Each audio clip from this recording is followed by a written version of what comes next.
Bueno, le damos los muy buenos días a La Culpa No Es del Chancho, el señor Néstor Causa, directivo de la Sociedad de Apicultores del Uruguay. Muy buenos días, Néstor, y gracias por estar en este programa.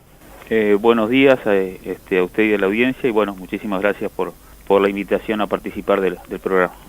Néstor, ¿qué está pasando con la apicultura en el Uruguay? ¿Qué está pasando con nuestras abejas, con nuestras colmenas? Queremos que nos pintes un panorama como para tener idea y poder contarle a la gente en qué situación estamos. Bien, bueno, la apicultura en el Uruguay está atravesando una serie de problemas que no es ajena a la realidad de otras partes del mundo, pero para hacer una síntesis, digamos que hay un antes y un después de la apicultura en el Uruguay, después de la llegada del modelo agrícola que actualmente tenemos. Si bien a nivel de las autoridades y de algunas instituciones se plantea que el cambio climático es un aspecto que está incidiendo en las abejas en general, tenemos muy claro, y tengo muy claro como apicultor, hace 30 años que estoy en el rubro, y viví todo el proceso de la apicultura que existió antes de este modelo, y evidentemente tengo muy claro que el perjuicio generado por el modelo agrícola es en gran parte y medida uno de los principales problemas que hoy el sector está atravesando. En ese aspecto les aclaro a los oyentes, digo que vivo en el departamento de Soriano, en la localidad de Palmita, centro del departamento, por lo cual es una zona intensamente agrícola. Y bueno, problemas en general lo primero es la pérdida de diversidad floral por la aplicación de herbicidas en una forma abusiva, digamos. Esa pérdida de diversidad floral genera en las colonias debilitamiento, pues ya que hay faltantes de polen, que es lo que le proporciona la proteína a la abeja. Para no adelantarnos mucho y que la gente se nos pierda. El polen es lo que la abeja va sacando de florcita en florcita y ¿cómo es? Explícanos bien el procedimiento. Bien, la abeja digamos del exterior de la colmena, ella lleva o recolecta, digamos, agua, el propóleo, que es una resina que se genera en algunas plantas y que ella lo utiliza para desinfectar la colonia y pegar las partes que están, o tapar algún hueco que pueda haber.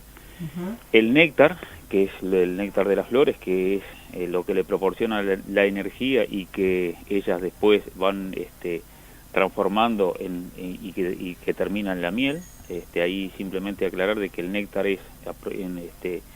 tiene un 20% de azúcar y un 80% de agua, y la miel es lo inverso, un 80% de azúcares y poquito menos de un 20% de agua. Y el polen, que es lo que le da la proteína a la abeja. Entonces, en ese aspecto hemos perdido no solamente cantidad, sino variedad y calidad de polen. Entonces, al tener una abeja debilitada, evidentemente los problemas sanitarios que como cualquier especie tiene, sumado a las aplicaciones, que también en cierta medida, cuando están débiles, cualquier aplicación que eventualmente no la debería afectar, la afecta, hace de que se vayan perdiendo colmenas y además producción por parte del productor. Pero para tratar de ser breve y decirle lo siguiente, en mi zona, y hablo por Soriano y el litoral particularmente, antes de la llegada del modelo agrícola teníamos promedios de 50 y 60 kilos. Hoy la realidad nos marca de 15 a 20 kilos de miel. Con esto le quiero decir de que hemos perdido los apicultores 30 kilos de miel por colmena. Eso ha llevado o nos ha generado también un incremento en la mortandad, que lo normal era de un 5%, y hoy estamos en mortandades que oscilan entre el 30 y 35%, y en algún caso particular algo más también. Se nos han incrementado los costos en virtud de tener que alimentar, o sea, al faltar miel hay que alimentar con azúcar, al faltar proteína hay que suplementar, y bueno, todo eso hace que también se haga que la rentabilidad de las empresas sea cada vez más difícil, y un ejemplo muy claro de lo que ha sido el impacto de la agricultura en la apicultura es que en el caso de Soriano en el 2006 había unos 1000 apicultores y hoy la realidad nos marca que hay 240 apicultores, o sea, hay un número muy importante que abandonaron la actividad. Impresionante, los números son catastróficos. Sí, en ese aspecto sí, totalmente. Y lo que en realidad hoy por hoy también nos está afectando, y que ya tuvimos en el 2011 un problema generado por la presencia de polen transgénico en la miel, que eso hizo de que por un par de años el mercado europeo comprara mediante análisis, y en ese periodo un 70-80% de la miel se fue a Estados Unidos, porque en realidad no tenía esa traba, digamos, comercial. En ese momento los productores perdimos el 20% del valor de la miel en virtud de que Estados Unidos no hace hasta ahora no hace tanta presión sobre la calidad del producto en sí, pero paga menos. Y bueno, y hemos llegado también como una consecuencia del manejo de los herbicidas a la situación que se generó en el 2016, donde el mercado europeo está con limitaciones por el hecho de haber establecido un límite máximo en lo que tiene que ver con la presencia de glifosato en la miel, y eso ha limitado muchísimo también la comercialización hacia Europa, y se estaba hoy comercializando hacia Estados Unidos a muy bajo precio. Néstor, tú hablas del uso indebido de herbicidas. ¿Eso podemos decir que se está usando mal y que se usara en su justa medida no pasaría nada? ¿O que se usa desprolijamente? ¿O realmente no se podría usar de herbicidas donde estuvieran las colmenas? No, o sea, también quiero en esto brevemente aclarar, o sea, como apicultores no nos oponemos a la producción, digamos, que pueda tener otro productor, digamos, como puede ser el agricultor hoy por hoy, ¿no? Simplemente lo que reclamamos, y que desde el Ministerio se nos ha planteado que hay que convivir, pero hoy por hoy lo que está pasando no es convivencia, o sea, estamos de acuerdo que existan nuestras producciones, pero tiene que haber controles, y hoy por hoy esos controles no los ejerce absolutamente nadie. O sea, yo le doy una cifra que es en base a números que en realidad son muy fríos, pero digo datos tomados de la página de la propia Dirección General de Servicios Agrícolas.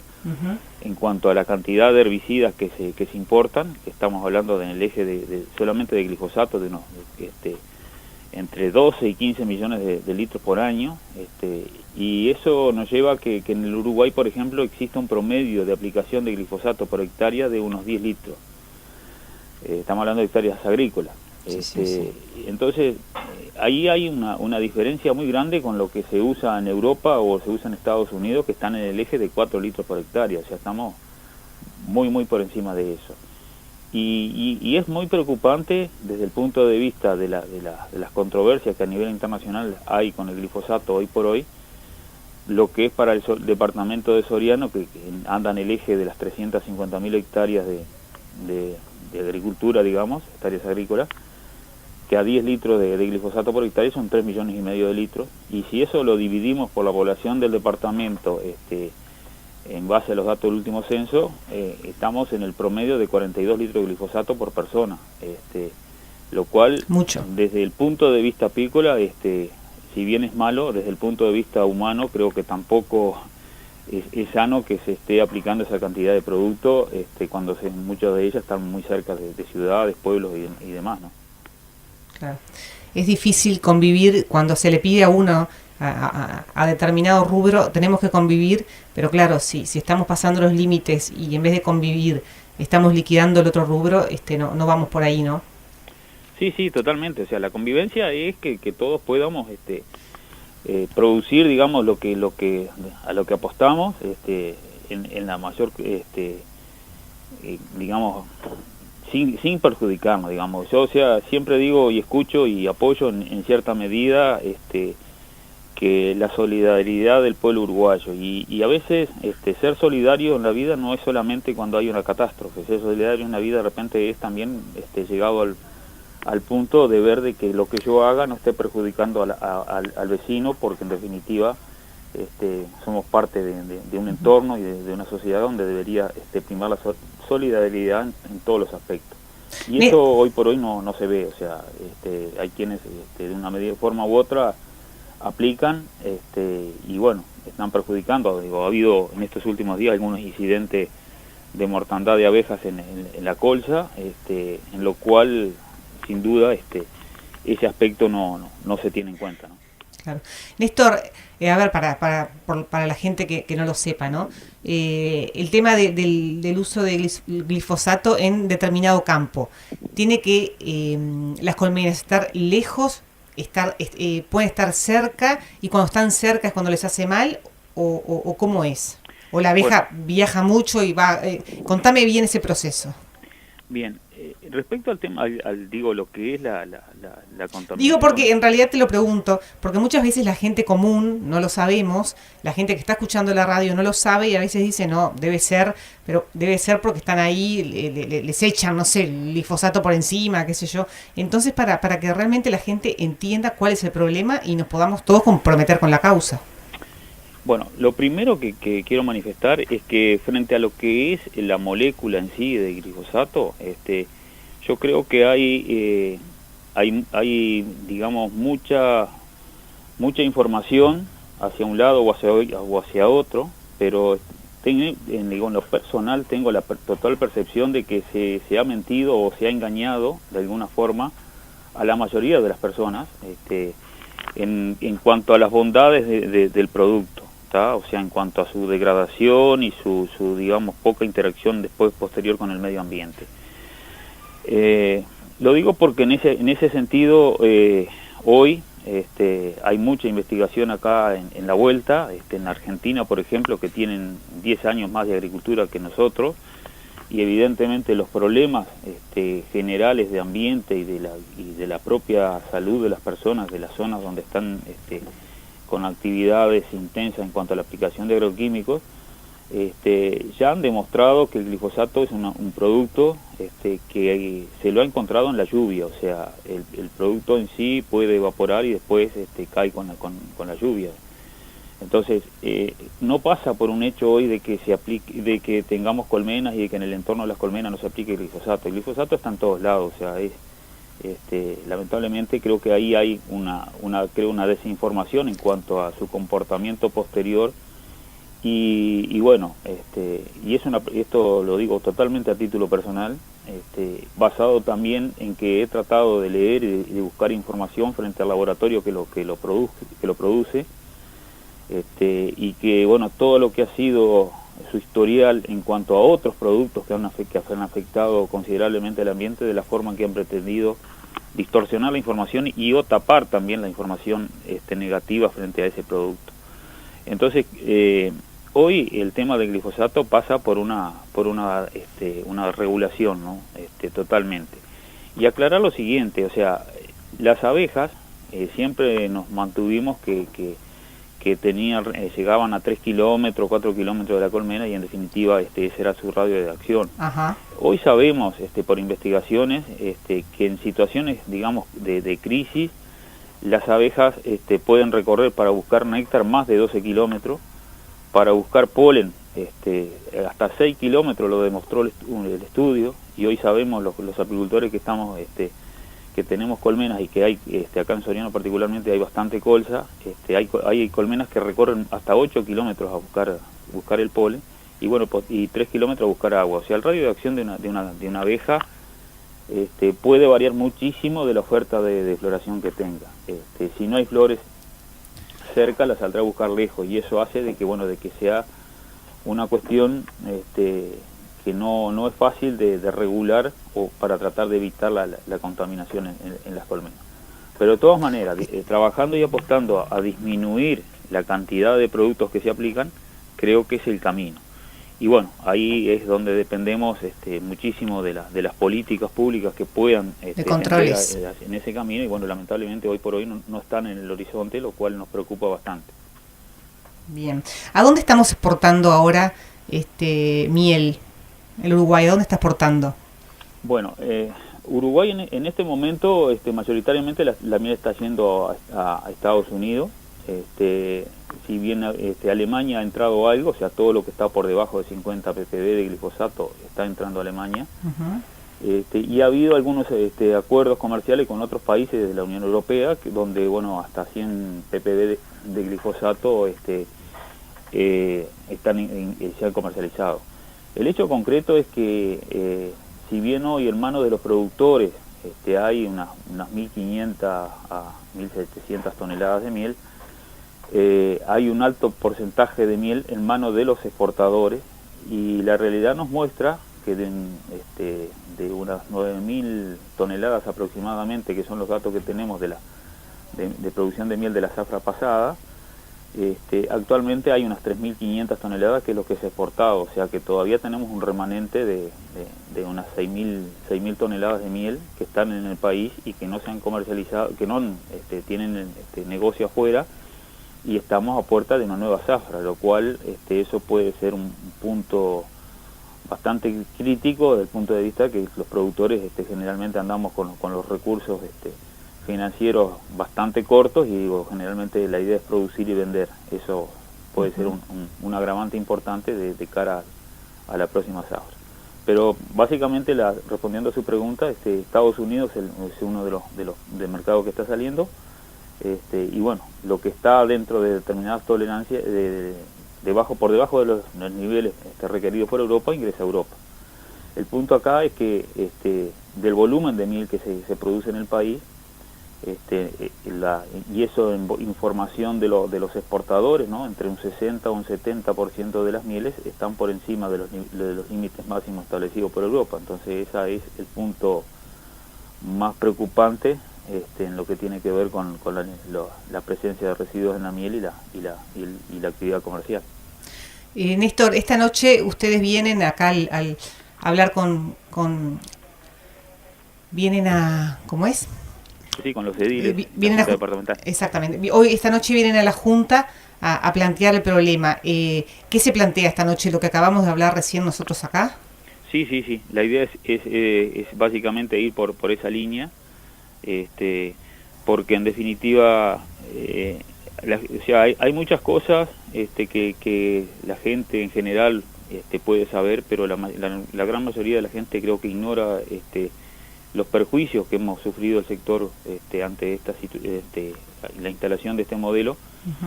Y bueno, y tiene que saberse. Digo, yo hoy a la noche tengo 20 minutos para exponer.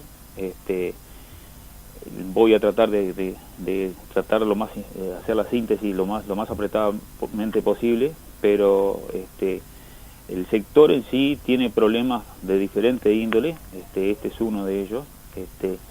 Y bueno, hay un ejemplo muy claro en lo que fue una exposición que efectuamos con otro compañero en enero en la Junta Departamental de Soriano, donde se nos dio la posibilidad de una sesión extraordinaria de la Junta para plantear la situación del sector, donde estuvimos más de 3 horas exponiendo la situación, porque a veces cuando uno no sabe del rubro, como que digo que a cualquiera nos pasa, o sea, yo sé bastante de abejas, pero quizás pueda saber poco de ganadería o lechería, y a veces puedo entender, si no sé, entiendo el problema de una forma, y para poder entender bien el problema a veces hay que estar metido un poquito en la interna de lo que es en este caso el funcionamiento de la colmena, para que se entienda mejor.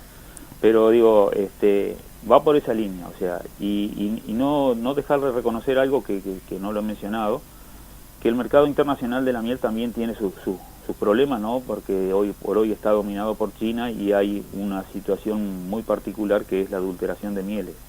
Entonces, eso no lo dejamos de reconocer. Pero la realidad es que si Uruguay no tuviera, la miel de Uruguay no tuviera los problemas que tiene de residuo, la mayoría de nuestra miel no estaría en Uruguay, y el problema internacional de comercialización de la miel pasaría casi que a un segundo plano, ¿no? Claro. Tú nombraste al principio de la nota el cambio climático, y no hablamos de ese tema. ¿En qué le afecta a las colmenas, a las abejas, el cambio climático? Bueno, hay mucha información ya respecto a ese tema de que, bueno, está incidiendo. Está claro que hay situaciones particulares, ¿no? O sea, la temperatura la temperatura creo que es un factor que muchas veces los apicultores no tenemos en cuenta. Y si bien, como todos decimos, sí, este verano siempre hubieron, calores siempre hubieron, bueno, hay que ver que lo que es el verano y el efecto del sol sobre el terreno o las propias colmenas es mucho más fuerte que en otras épocas. El hecho de la ventilación, por ejemplo, en la colmena, o sea, para mantener la colmena, la temperatura interna de la colmena es durante todo el año está en el eje de lo que es la temperatura del cuerpo humano, o sea, estamos en los 35, 36 grados. Y en definitiva eso requiere de efectos de ventilación, o sea... Claro, o sea, si hay mucho sol no les conviene, tienen que ventilarlas ustedes. No las ventilamos nosotros, o sea, requiere un trabajo extra de la colmena para mantener la temperatura. Ah, ellas mismas lo hacen. Sí. Sí, lo hacen, yo siempre en eso... Es increíble.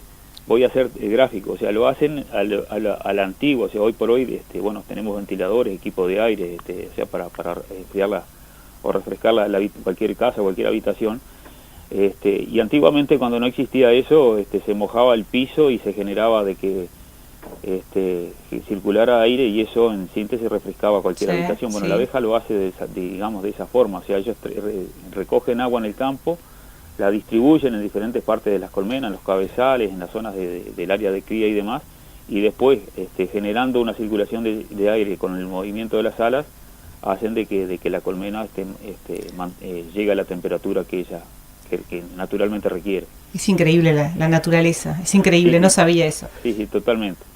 Y bueno, también el efecto del cambio climático particularmente está incidiendo sobre lo que es la fisiología o el funcionamiento normal de una planta, ¿no? O sea, en cuanto a la secreción de néctar o situaciones de ese tipo, que también, digo, si bien hay algunas investigaciones, hoy por hoy no tenemos muy claro hasta dónde y cuánto está digamos, incidiendo o pegando, digamos, en la colonia. Y después, bueno, también el hecho concreto de situaciones extremas, ¿no? Donde o hay excesos de lluvia, eventualmente que perjudican, o hay sequía, que también perjudican, y a esas dos variables le tenemos que sumar lo acotado de repente de lo que son los flujos de floración, o los momentos de floración y los eventuales flujos de néctar, que son mucho más cortos en virtud de que prácticamente hemos pasado a situaciones como lo es el caso de la forestación, por ejemplo, que son momentos puntuales de 20 días, un mes, 40 días de floración, de que si en ese momento, como ha pasado ya, llueve mucho, se pierde la producción.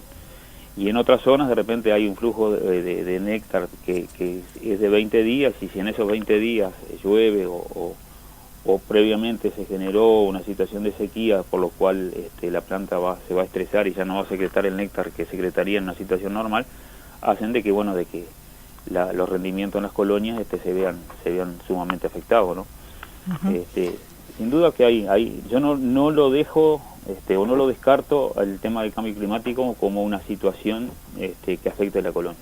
Pero sí tengo claro, y lo hemos planteado las autoridades, y es una diferencia importante que tenemos con ellos, el hecho concreto de que para nosotros el efecto mayor está dado por el cambio en los modelos de producción, ¿no?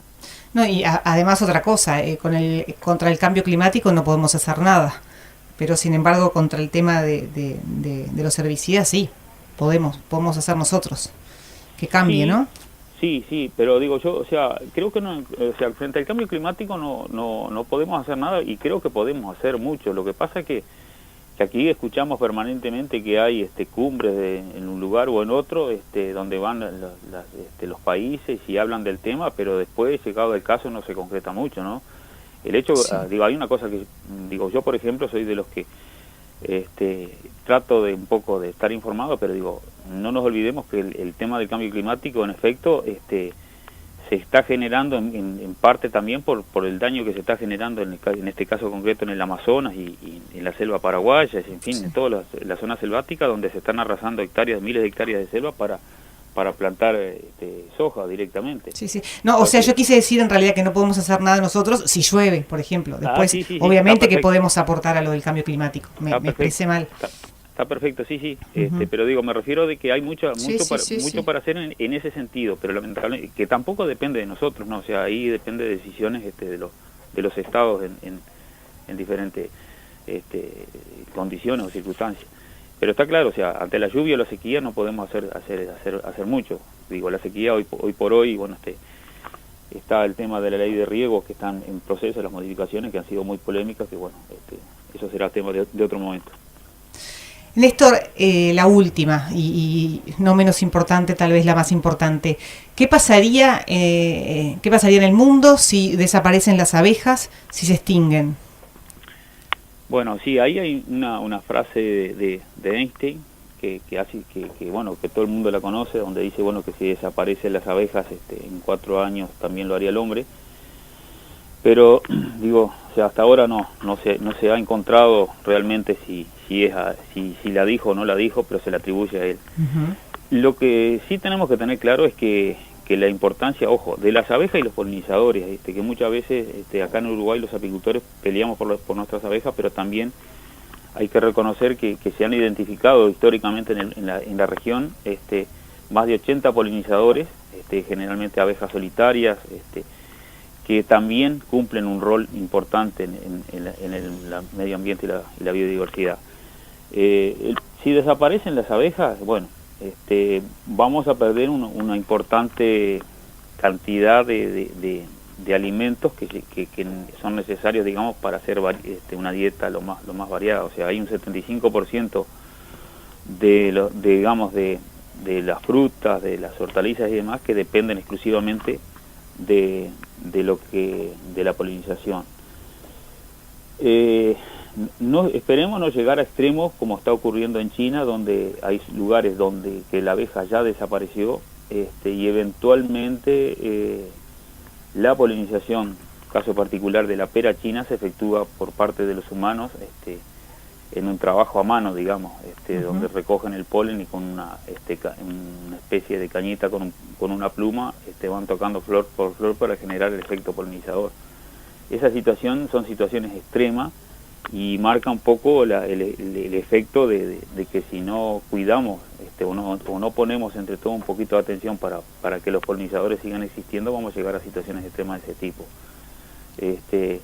Creo que un poco pasa por ahí, o sea, y es uno de los reclamos que también hemos hecho al ministerio correspondiente, incluso hasta lo que es la propia Facultad de Agronomía, la importancia que tiene de que los profesionales que se formen salgan realmente capacitados en lo que tiene que ver con la importancia de los polinizadores.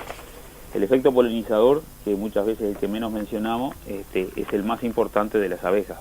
Si bien para nosotros la miel es lo que comercializamos y vendemos, el efecto de la polinización es también sumamente importante, y que acá en la región en general, porque pasa en Argentina, pasa en Brasil y en Uruguay no escapa la realidad, particularmente el servicio de polinización no se utiliza como debería, y generalmente se va más de favor o por el hecho de necesitar lugares para ubicar colmenas que por cobrar un servicio de polinización, como ocurre en Estados Unidos, donde bueno, básicamente el mayor ingreso de los apicultores es por la polinización y el ingreso por la miel es secundario. Uh-huh. Bien, Néstor, no sé si nos queda algo que quieras comentarnos que sea importante, que no lo hayamos hablado. Bueno, capaz que se nos pasó algo, pero digo, creo que en síntesis más o menos esa es gran parte de la problemática del sector. Uh-huh. Y acá también mencionar un poco la necesidad, y de hecho por eso participar en el ámbito de la Junta Departamental es importante, porque en definitiva todos son actores políticos de una forma u otra, es la necesidad de contar con políticas adecuadas para el sector, en este caso de la apícola concretamente.